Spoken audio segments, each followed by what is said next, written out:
നമ്മുടെ ചുറ്റുമുള്ള കുറേ അധികം ക്രിമിനൽസ്, പ്രത്യേകിച്ച് എക്സിൽ മുസ്ലിം, ഇവരുടെ ഒരു ഉദ്ദേശ ലക്ഷ്യം എന്താണെന്നറിയാമോ? ചെറിയ രീതിയിലെങ്കിലും നമ്മൾ എന്തെങ്കിലും ഒരു കാര്യം നമ്മുടെ മതത്തിനെ പറ്റിയോ നമ്മുടെ വീട്ടിലുള്ള പ്രോബ്ലംസിനെ പറ്റിയോ ഒക്കെ പറഞ്ഞു കഴിഞ്ഞാൽ ഉടനെ അവർ വിളിക്കും, വെൽവിഷറാണെന്നാണ് പറയുക.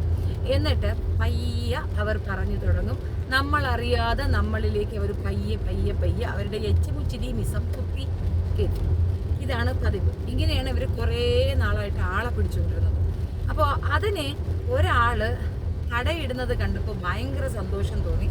അത് മാത്രവുമല്ല, ആ പുള്ളി ആ വോയിസ് നമുക്ക് തരികയും ചെയ്തിട്ടുണ്ട്. അപ്പോൾ ഏതാണ് ആരാണ് എന്നുള്ളതൊന്നും നിങ്ങൾ എന്നോട് ചോദിക്കരുത്. പക്ഷേ ഇത് ആര് വിളിച്ചു എന്നുള്ളത് ഞാൻ പറയാം. ഉവൈസ് എന്ന് പറയുന്ന അല്ല എച്ചിൽ മുസ്ലിം ആയിട്ട് നടക്കുന്ന ഈ പറയുന്ന സർവ്വ കുത്തിത്തിരിപ്പും ഉണ്ടാക്കുന്ന ആരിഫ് ഹുസൈന് ഖുർആനികപരമായിട്ടുള്ള എഡ്യൂക്കേഷൻ നടത്തി അയാളെ മറ്റൊരു തലത്തിലേക്ക് കൊണ്ടുപോകുന്ന നല്ല പക്ക ക്രിമിനലായ ഒരാളാണ് ഉവൈസ് എന്ന് പറയുന്നത്. അപ്പോൾ ഉവൈസ് അണ്ണൻ അങ്ങോട്ട് സംസാരിക്കുകയാണ്.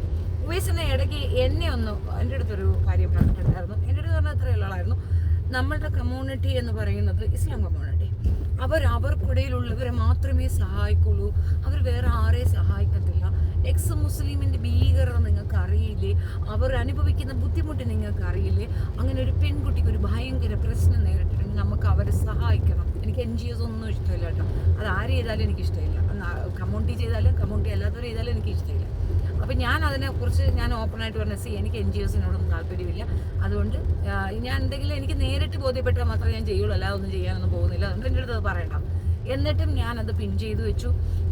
കാരണം തലയ്ക്ക് ഓപ്പറേഷൻ അങ്ങനെ എന്തൊക്കെയാണ് പറഞ്ഞിട്ടുണ്ടായിരുന്നത്. പിന്നീടാണ് ഈ ഉവൈസ് ആരെന്ന് മനസ്സിലായത്. IS തീവ്രവാദികളായിട്ടുള്ള ആൾക്കാർ സ്പ്രെഡ് ചെയ്യുന്ന തരത്തിലുള്ള സംഗതികൾ ആരിഫ് ഹുസൈൻ മുഖാന്തിരെ സ്പ്രെഡ് ചെയ്യാൻ ശ്രമിക്കുകയും ശ്രമത്തിൻ്റെ ഫലമായിട്ട് അത് തക്കതായി കണ്ടുപിടിക്കപ്പെട്ട് ലിയാഖത്ത് അലി അതിനെപ്പറ്റി സ്റ്റേറ്റ്മെൻറ്റ് പറയുകയും ചെയ്തിട്ട് പോലും ആരിഫ് ഹുസൈൻ അതിൽ നിന്ന് പിൻവാങ്ങുകയോ സ്റ്റോപ്പ് ചെയ്യുകയോ ചെയ്തിട്ടില്ല. ഇസ്ലാം കമ്മ്യൂണിറ്റി അവഹേളിക്കാൻ കിട്ടുന്ന ഒരവസരവും അവൻ ഒഴിവാക്കാറില്ല. അവൻ എന്ത് ഗ്രാന്താണെന്ന് എനിക്കറിയത്തില്ല. അവൻ്റെ പേഴ്സണൽ ഹിസ്റ്ററി എടുക്കുകയാണെങ്കിൽ 2 പെണ്ണാണ്. ആദ്യത്തെ പെണ്ണിന് ചിലവിന് കൊടുക്കാതെ അവളെ ഉപേക്ഷിച്ച് കളഞ്ഞിട്ട് വേറൊരുത്തിൻ്റെ കൂടെ ചുറ്റിത്തിരിഞ്ഞ് നടക്കുന്ന ഒരു സീരിയൽ. ഇത് ചെയ്യാൻ വേണ്ടിയിട്ട് അവൻ മതത്തിനെ കുറ്റം പറയണത് എന്തിനാണെന്ന് എനിക്കറിയത്തില്ല. അതായത് അവനവൻ്റെ പിന്നെ അത്യാവശ്യം ഇപ്പം നമ്മുടെ കുടുംബം നോക്കണമെന്നുള്ള ഉത്തരവാദിത്തങ്ങളിൽ നിന്ന് മാറി സഞ്ചരിക്കാൻ വേണ്ടിയിട്ട് ആളുകൾ തിരഞ്ഞെടുക്കുന്ന ഒരു മേഖലയായി യുക്തിവാദം അധപ്പതിച്ചിരിക്കുന്നു എന്നാണ് ഞാൻ മനസ്സിലാക്കുന്നത്. പ്രത്യേകിച്ച് ഇത്തരം എച്ചിലുകൾ അതിനകത്ത് വന്നതിന് ശേഷമാണ് അങ്ങനെ ഒരു അധപ്പതനം യുക്തിവാദികൾക്ക് ഉണ്ടായിട്ടുള്ളത്. അപ്പം ഞാനൊരു വോയിസ് നിങ്ങളെ ഒന്ന് കേൾപ്പിക്കാം, നിങ്ങളൊന്ന് കേട്ട് നോക്കാം. ഹലോ, കൊടുപ്പുകലാണോ? അതെ. ഞങ്ങള് തിരക്കിലാണോ? സംസാരിക്കാൻ പറ്റിയ സമയമാണോ? പറഞ്ഞോളി. 5 മിനിറ്റ് സമയമുണ്ട്. ഒന്നുമില്ല, ഞാൻ നിങ്ങളൊരു വീഡിയോ കണ്ടു. നിങ്ങളെ പേരെന്താ? എന്റെ പേര് ഉവൈസ് എന്നാ. എവിടെ വിളിക്കണം? ഞാൻ അരീക്കോടാണ്. ഞാൻ നിങ്ങളെ ഒരു അഭിനന്ദനം അറിയിക്കാൻ വേണ്ടി വിളിച്ചതാ. ഞാന് മതവിശ്വാസമുള്ള ആളൊന്നല്ല, മതവിശ്വാസം ഇല്ലാത്ത ആളാണ്.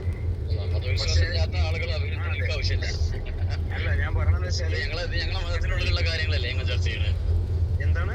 ഞങ്ങളെ മതത്തിനുള്ളിലുള്ള വിഷയങ്ങളെ പുൽപ്പത്തുകളെ കുറിച്ചാണ് ഞാൻ ചർച്ച ചെയ്യണത്.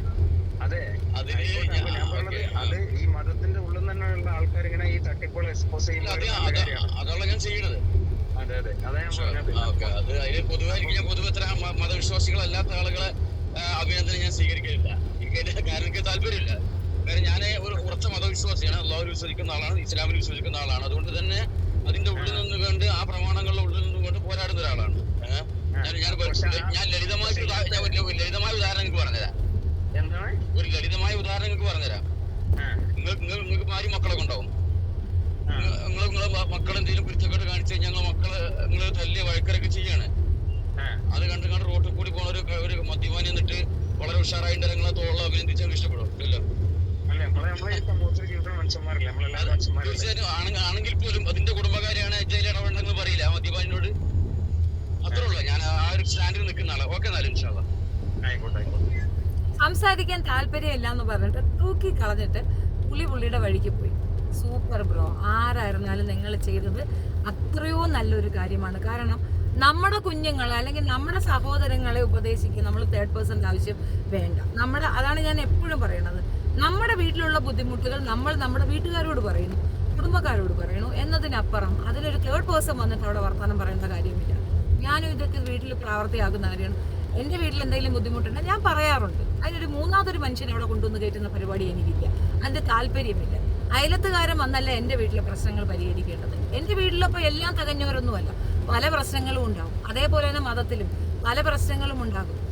ഈ പണ്ഡിതന്മാർ തന്നെ പല രീതിയിൽ ഇതിനെ വക്രീകരിക്കാനും വളച്ചൊടിക്കാനും പല രീതിയിലുള്ള പേക്കൂത്തുകൾ കാണിക്കാനും നടത്തുന്നുണ്ട്. അത് നമ്മൾ കണ്ടാൽ അതിനെതിരെ നമ്മൾ തന്നെ സംസാരിക്കുക എന്നതിനപ്പുറം തേർഡ് പേഴ്സൻ്റെ കയ്യിൽ കൊണ്ട് കൊടുക്കേണ്ട കാര്യമില്ല.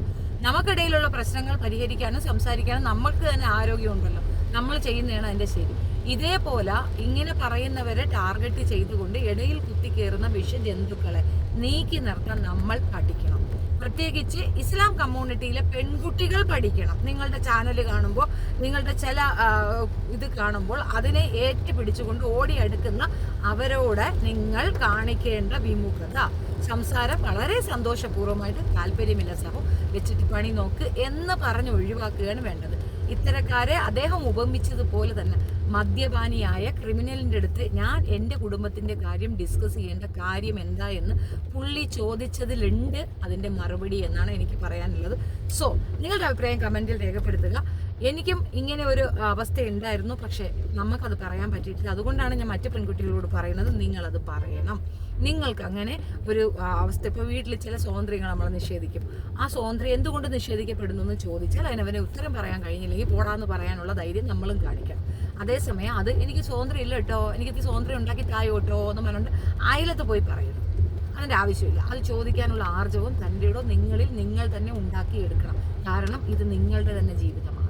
അതാണ് ഇതിൻ്റെ ഉത്തരം. അപ്പം ഇങ്ങനെ ആരെങ്കിലും വന്ന് നിങ്ങളോട് സോഫ്റ്റ് കോൺട്രായി സംസാരിക്കുന്നുണ്ടെങ്കിൽ എന്ന് പറയാനുള്ള ആരോഗ്യം നിങ്ങൾ ഉണ്ടാക്കിയെടുക്കണമെന്നാണ് പറഞ്ഞു വന്നതിൻ്റെ അർത്ഥം. ഏതായാലും ഉവൈസിൻ്റെ അണ്ണാക്കിൽ കൊടുത്തിട്ടുണ്ട്, കൃത്യമായി കിട്ടിയിട്ടുണ്ട്, കിട്ടിയതുപോലെ നല്ല സുഖിച്ചങ്ങ് കിട്ടിയിട്ടുണ്ട്, വാങ്ങിക്കൊണ്ട് പോയിട്ടുമുണ്ട്. എടാ കുറച്ച് മനുഷ്യത്വം കാണിയില്ലടാ, നിന്റെ കുടുംബക്കാരൻ നിന്റെ കൂട്ടരെ തന്നെയല്ലേടാ അങ്ങനെ ആക്രമിക്കാൻ ഇട്ട് കൊടുക്കണം, നാണമില്ലടാ നിനക്ക്.